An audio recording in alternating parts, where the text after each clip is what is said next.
Şıkhali. Kulaf soyur. Gelsene. Bundan sonra kime inanırsan? Ne olur? Nece ne oğlum? Ahmak 3 saat yol üstünde durasan. Bırak öke. Gün tepene döye döye. 8 kilometre piyade yol gidesen. O da gelip senin yanından fırr eleyip ötsün. Güya bilmirem şare gelir. Sen ara. Sahiye gedirem. Kur'an'ı ye. Bu ne pilavdır? Yağ getir. Pilav pişirmek de bilmirsen. Beğenmirdim özüm pişireydim. Ha? Arvadın da işini ben görenden sonra besarvat neye gereğidir? Ele hara bakırsan sarvat işini. Tarlada darvat, evde darvat. Hiç bilmirem kim bunu böyle böyle. Magdalena ha! Ne? Çay getir. Pürrenk olsun. Koruz kuyruğu. Şıkhali. Axı bir insafın olsun. Başa düş ki qonaqlar tarlada məni gözləyir. Tarlada.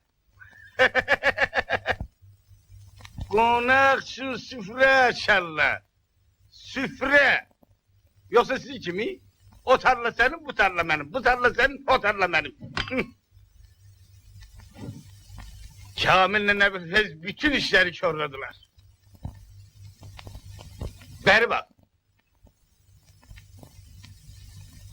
Bilirsen ne var? Sözünü deyin. Bilmirsen. Otur.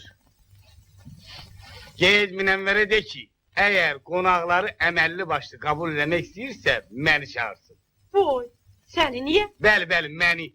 Çünkü ben son işi kesmeyecek. Başa düştün? Sözün üstte möhkem dur. Bana bak. Boynuna koy. Çünkü o senin hatırını çok istiyor. Şıkhali. Bacarmaram. Hayıfdan utanıram. Nece? Bacarmazsan, erin diyenden sonra utanmak nedir? Vermeyeceğim araba, vermeyeceğim. Abi red olun, çıkın buradan. Nece yan vermir, vermir. Heh. Vermir. Ha? Nedir misin? Git de